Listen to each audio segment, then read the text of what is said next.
7h35.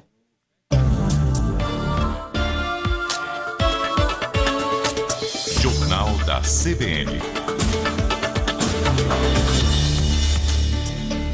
Na semana passada, o presidente Jair Bolsonaro publicou um decreto que altera as regras de proteção das cavernas brasileiras e permite intervenções em qualquer tipo de caverna, inclusive as de relevância máxima, para obras e empreendimentos considerados de utilidade pública. Vamos conversar sobre esse assunto com Carlos Frederico Lotti, que é diretor-presidente do Observatório Espeleológico. Tudo bem, Carlos? Bom dia. Tudo bem, bom dia, Leandro. Bom dia, Marcela. Bom dia. Primeira coisa, qual que é a avaliação do senhor a respeito desse decreto? É péssimo, né? É péssimo, da forma que foi posto, né? Não só para o Observatório Espeleológico, como para a Sociedade Brasileira de Espeleologia, como para a comunidade, né, ambientalista como um todo. As manifestações estão postas aí, então ele foi recebido muito negativamente. E por que foi recebido dessa maneira? Quais são os principais problemas desse decreto? Ele é tido como um retrocesso, né? Então, ele cria várias flexibilizações no que se trata de instrumentos de preservação do meio ambiente. Então, por exemplo, o mais criticado de todos e falado é que ele, a partir de agora, as cavernas de máxima relevância, as que são classificadas, né, em estudos como de máxima relevância, elas passam a poder sofrer impactos e até mesmo ser suprimidas. Então, esse assim, é um dos pontos. Os critérios de classificação, né, que são os critérios que elevam uma caverna a essa condição de máxima relevância, eles foram reduzidos em 5. Antes eram 11, agora são 6 critérios. Então, todos esses pontos e diversos outros são muito preocupantes, né?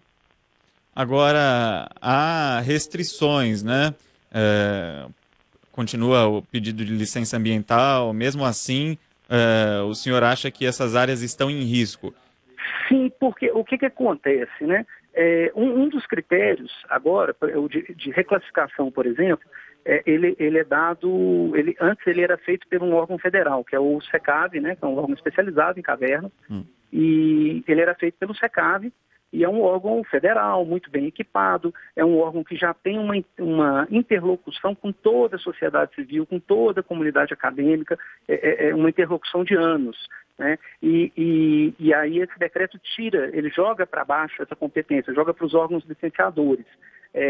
Então, é só para entender esse panorama, né, o tamanho do problema. Ele joga isso para 27 unidades da federação, né? São 26 estados mais o Distrito Federal. Em Minas, por exemplo, a Secretaria de Meio Ambiente aqui, ela trata o licenciamento em 11 SUPRANs, né? Ela é dividida em 11 regiões do estado. E Minas Gerais tem 853 municípios, né? Então, isso aí pode chegar ao nível municipal. Então, assim, a sociedade civil, a comunidade que tinha a possibilidade de facilmente fiscalizar essas tomadas de decisão, a gente agora fica completamente assim, sem chão, porque o esforço para acompanhar cada pequena ação em cada pequeno canto do Brasil fica muito mais difícil, né? A transparência fica muito comprometida. Então, essa questão de descer essa atribuição também para os órgãos licenciadores é um ponto que a gente vê com muita preocupação, né? E a sociedade civil, comunidade científica, né, os ambientalistas, nós não fomos convidados a participar dessa discussão, né? Então, esse é um outro ponto, né, que causa muito temor para a gente. Só para a gente entender, então, e ficar um pouco mais claro para os nossos ouvintes, Carlos, você falou sobre critérios de classificação. Hoje no Brasil, essas cavernas que são em áreas passíveis de licenciamento ambiental, elas devem passar por um processo chamado de classificação de relevância, né? Tem as classes máxima, alta, média e baixa. Exatamente. Então, eu queria entender o que é essa classificação e qual a alteração diante desse decreto. Por exemplo, são vários critérios, né? Alguns critérios do meio físico, né, relacionados com a geologia, outros critérios do meio físico também relacionados com a parte hídrica, se a caverna ela é um grande captador de água, que joga essa água para o sistema, ou se ali, por exemplo, tem uma grande comunidade de morcego, né, porque morcego, apesar do imaginário popular, né, que é esse temor que as pessoas têm deles, eles prestam grandes serviços ambientais, né? Eles polinizam, eles despertam sementes, né? Ou seja, eles são plantadores de floresta, eles tiram toneladas de insetos do meio ambiente, então eles são reguladores de pragas agrícolas. Então, assim, as cavernas elas têm funções ecológicas, né? Então, a redução desses critérios, então assim, você tem os critérios físicos, tem os critérios biológicos e vários desses, né, 5 critérios desses foram tirados. Então, por exemplo, se a caverna, antes a caverna fosse identificada tendo interações ecológicas únicas, né, com o meio ambiente, com a paisagem ou com outras cavernas, ela era elevada ao grau de máximo. E esse critério saiu. O isolamento geográfico de determinada caverna, olha, aquela caverna tem uma morfologia rara, uma gênese rara, uma morfologia única, está isolada, todos esses critérios que eu falei, morfologia única, gênese rara, isolamento geográfico, hábitat essencial para troglóbios, né, que são espécies especializadas em cavernas, todos esses critérios saíram. Né? Então, assim, agora é mais difícil você classificar uma caverna como de máximo. O decreto tornou mais difícil você demonstrar a importância de uma caverna para que ela seja preservada. E as cavernas que já foram preservadas com esses critérios, elas agora, né, segundo o artigo 11 desse novo decreto, elas passam a poder ser reclassificadas, ou seja, automaticamente é interesse de diversos empreendedores, pela natureza do trabalho deles, né, reclassificar essas cavernas e deixar, né, fazer com que elas deixem de ser um limitador para a expansão ou para a implementação.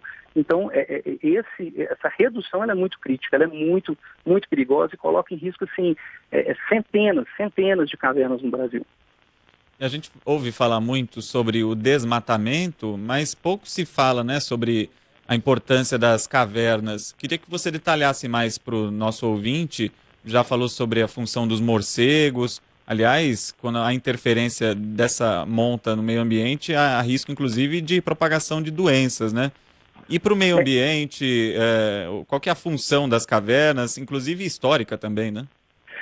O que acontece em termos ambientais que as pessoas elas não compreendem bem o que é uma caverna, né? A espeleologia ela é uma atividade assim, tida como um esporte ciência, inclusive, né? Você tem os pesquisadores, mas você tem as pessoas que fazem turismo, você tem as pessoas que fazem esporte em caverna. Então, o acesso às cavernas é um acesso, por vezes, muito complicado, que depende de rapel, de técnica vertical, é um ambiente hostil, né? Então as pessoas, assim, a própria comunidade envolvida com a espeleologia não tem acesso a todas as cavernas. A comunidade leiga, né, a população em geral, tem menos ainda. Então a gente tem uma grande dificuldade de fazer as pessoas entenderem, né? Esse é um processo de educação patrimonial, de educação ambiental, que já deveria estar ocorrendo, né, ao longo dos anos que já se passaram. Às vezes você chega nas comunidades que vivem em regiões de caverna, né, as regiões que tem muitas cavernas, elas chamam karst, né? As próprias pessoas que vivem nessas comunidades, elas não entendem bem como é que as cavernas funcionam e qual que é a relação delas com o meio ambiente. As pessoas costumam ver a caverna como um buraco escuro, isolado ali, né? Então, assim, entrou na caverna é um outro mundo. E a verdade não é essa. Né? Apesar delas estarem ocultas ali no subterrâneo, elas fazem parte da paisagem como um todo. Elas têm correlação como um todo. Né? Os desastres ambientais estão aí. Todo janeiro temos, né, esses desastres ambientais. A ciência tem apontado, né, as causas do desmatamento, do desequilíbrio ambiental com a pandemia, né, a relação, né, desse desmatamento com a pandemia, e a caverna ela é mais um dos elementos, né? Então, quando você pensa, você não está destruindo só uma caverna, você está destruindo um elemento da paisagem que gera condição para uma floresta ali de entorno, né, poder sobreviver. Então tem toda uma relação, uma interação ecológica. Então, assim, se para a sociedade como um todo entender a importância da caverna é difícil, entender as interações, né, ecológicas ali, as correlações é mais difícil ainda, né, porque tudo está ligado a tudo, né. O decreto acabou gerando uma preocupação de diversos ambientalistas com relação à destruição, né, de centenas de grutas em todo o país. E além dessa questão ambiental que o senhor pontuou, a destruição dessas cavernas e grutas, ela pode causar, de certa forma, alguma instabilidade em locais turísticos que são famosos justamente por abrigar uma diversidade de formações rochosas ou não? Olha, para cada caso, né, para cada caverna em específico, é necessário um estudo específico. O decreto, inclusive, fala isso, que os estudos têm que ser feitos. A nossa preocupação é como eles vão ser feitos, por quem eles vão ser feitos e por quem eles vão ser avaliados. E por que eu estou explicando isso? Porque isso tem a ver com a pergunta de vocês. Pode sim, dependendo da proximidade, né, com atrativo turístico, sofrer interferência de vibrações, e aí você desestruturar ali geologicamente a caverna e poder ocorrer um acidente. Ou um outro exemplo, você mexe ali na dinâmica hídrica da região, faz uma drenagem de um determinado volume de água, essa água sai ali da caverna, né? Vamos imaginar assim, mais ou menos como se ela saísse de dentro da caverna, e essa água que está dando uma pressão ali, está criando uma pressão isostática e dando estrutura para a caverna, pode fazer que a caverna colapse. Mas assim, cada caso é um caso e depende de um estudo multicriterial, né? Então assim, pode interferir? Pode não interferir? Pode. Depende dos estudos. E agora eu queria saber se houve discussão com a sociedade civil e não houve. Então, e a partir de agora, o que a sociedade pretende fazer, as diversas entidades, inclusive o Observatório? Olha, o Observatório entrou com uma notícia no Ministério Público de Minas Gerais, na Coordenadoria de Proteção do Patrimônio Cultural. Aqui em Minas, eles que cuidam dessa parte de arqueologia, espeleologia, né, porque as cavernas, além das questões ambientais, das questões turísticas, elas têm essa relação com abrigar, né, os artefatos arqueológicos, os artefatos paleontológicos. Elas são, assim, a gente pode pensar assim, geladeiras no tempo, né, elas conseguem preservar, pelas condições climáticas delas, né, esse tipo de material. Por isso que aqui em Minas, essa coordenadoria cuida desse patrimônio. Mas a gente tem já andando, o senador Fabiano Contarato, ele entrou com ação popular na Justiça Federal do DF e entrou com um projeto de decreto legislativo. Então ele está atuando em duas frentes. A Rede Sustentabilidade também entrou com uma DPF, né, que é uma arguição de descumprimento do preceito fundamental, com pedido de medida liminar também para barrar. E a deputada Aura Carolina, até onde a gente sabe, também está entrando com um projeto de decreto legislativo. Então seriam dois DPCs, né, nas duas casas do Congresso, é muito interessante.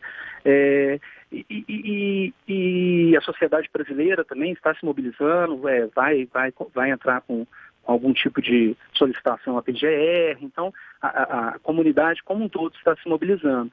Só que isso é muito triste, porque essa energia toda gasta para judicializar, para barrar, a energia gasta pela mídia, para em vez de estar informando de uma forma mais pacificada, né? É muito triste porque isso poderia ser evitado com o diálogo e nós não fomos consultados, né? Deixa eu só fazer uma pergunta aqui, Marcela, que tem mais de um ouvinte citando aquele caso de uma cervejaria que seria construída em Minas Gerais, inclusive na região onde foi encontrado o crânio de Luzia. Esse decreto pode facilitar a construção dessa fábrica? Qual que é a sua opinião? Marcela, esse caso tem sido sempre muito colocado, né? Nesse caso específico do decreto, não. Por quê? Porque aquela caverna ela já tem a notoriedade própria dela, né? Ela tem uma importância histórica mundial. Foi encontrada a Luzia. E ela já está protegida por outros instrumentos. Ela tem ela é um monumento natural estadual, então ela tem um decreto que protege ela. Ela está dentro de uma APACART, uma área de preservação ambiental, que é a APACART Lagoa Santa. Ela está dentro de uma zona especial de proteção que foi criado junto com o aeroporto de Confins. Ela está extremamente próxima do aeroporto de Confins. Então, no caso específico dela, ela já tem, além de outros instrumentos legais de proteção, ela tem a própria... Alô? Oi, alô? Pode Retornou? concluir. A sua ligação falhou, mas pode concluir. Vocês perderam da onde? Alô? Cortou bem no meio da frase. Pode concluir o seu raciocínio. Não, perfeito. Mas assim, só para sintetizar, no caso da lata vermelha, ela já está protegida por outros instrumentos. Então, esse decreto não facilitaria essa correlação. Não é honesto fazer essa correlação, né? Mas centenas de outras cavernas no Brasil estão correndo risco, sim. Perfeito. Quero agradecer demais a participação do Carlos Frederico Lotti, que é diretor-presidente do Observatório Espeleológico. Uma ótima terça-feira para você, Carlos. Para vocês também, eu agradeço o espaço aí para esclarecer a população e estamos à disposição.